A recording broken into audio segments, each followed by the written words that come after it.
The first real salary increase often feels like the moment life finally begins to open up.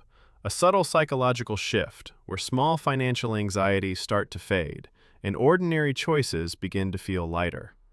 A person who once calculated every purchase in their head suddenly notices they are ordering food without checking the price first, upgrading small parts of daily life, moving to a slightly better apartment, or replacing worn items that had been tolerated for years.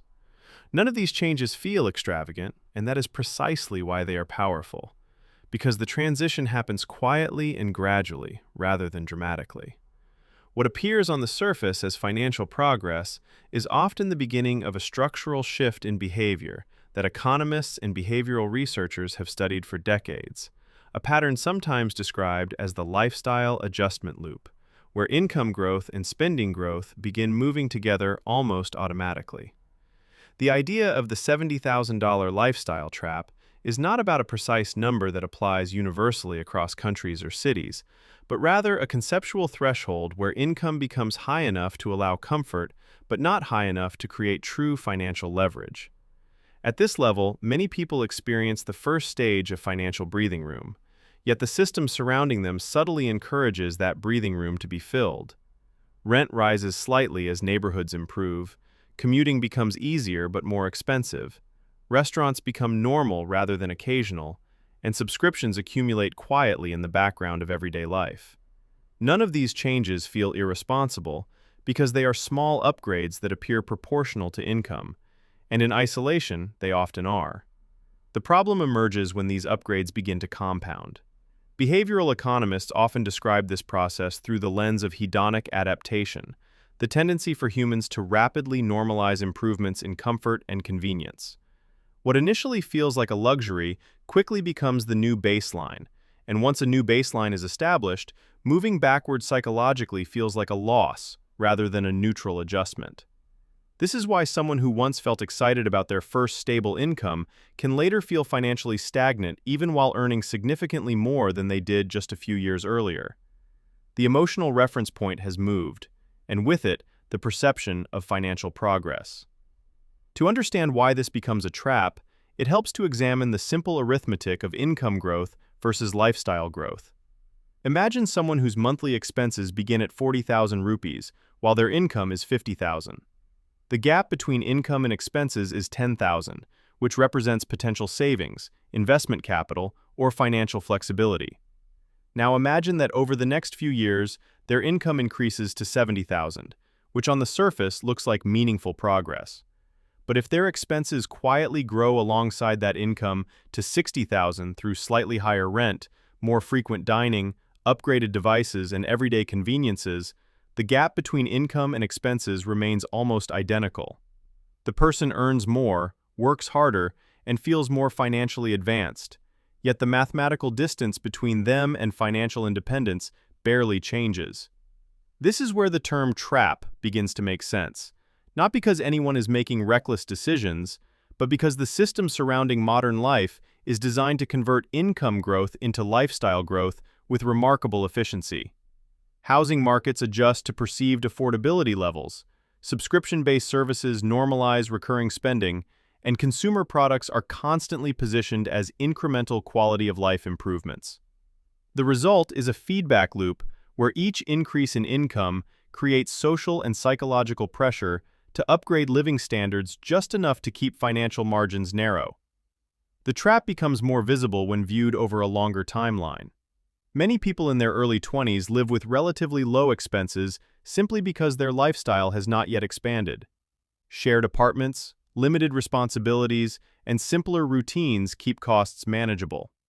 As careers progress, however, expectations evolve alongside income. A private apartment replaces shared housing, a longer commute might be traded for a more comfortable vehicle, and social activities gradually shift toward more expensive environments. None of these changes are irrational, but they collectively move the baseline cost of living upward. What makes this phenomenon especially powerful is that the upgrades rarely appear dramatic in isolation. A streaming subscription here, a slightly better phone there, a more comfortable neighborhood, occasional delivery meals instead of cooking, and slowly, the entire structure of monthly expenses reshapes itself. When people later look back and wonder why higher income has not translated into stronger financial security, the answer is rarely a single large decision. It is the accumulation of dozens of small ones.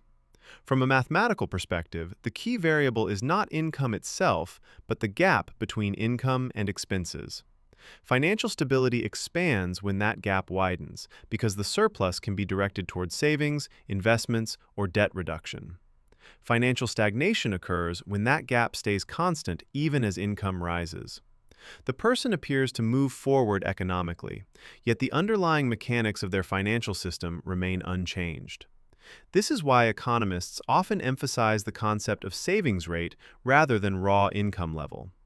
Two individuals earning the same salary can experience completely different financial trajectories depending on how wide the margin between income and expenses becomes over time.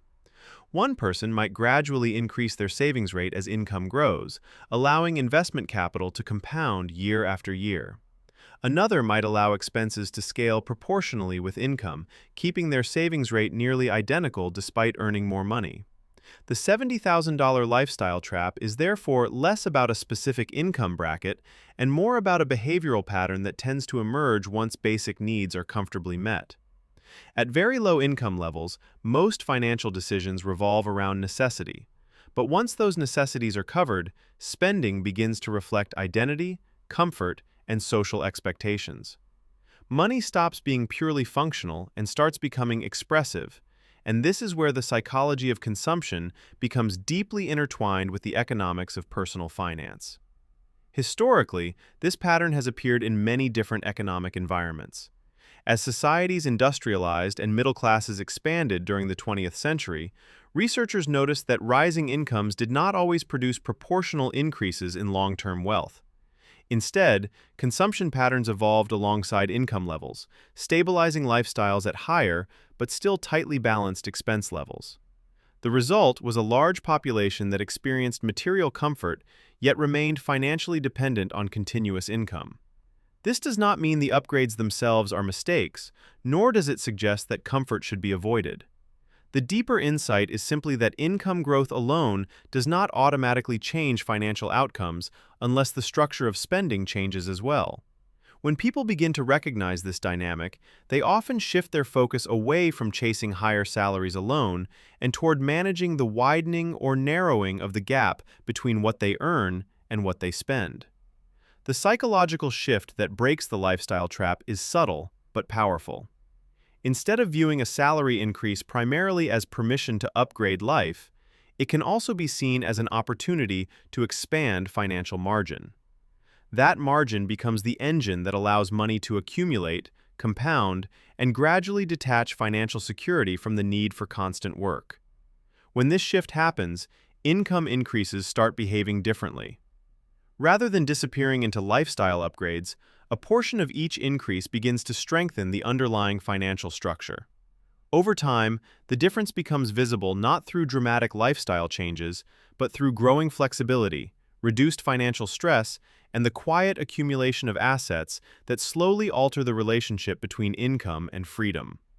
In the end, the lifestyle trap is less about a specific salary level and more about the invisible equilibrium between comfort and margin. When income and spending grow together, life feels upgraded, but financial position remains stable. When income grows faster than spending, the system begins to change. The mathematics of money quietly shifts, and the gap that once stayed narrow slowly starts to widen.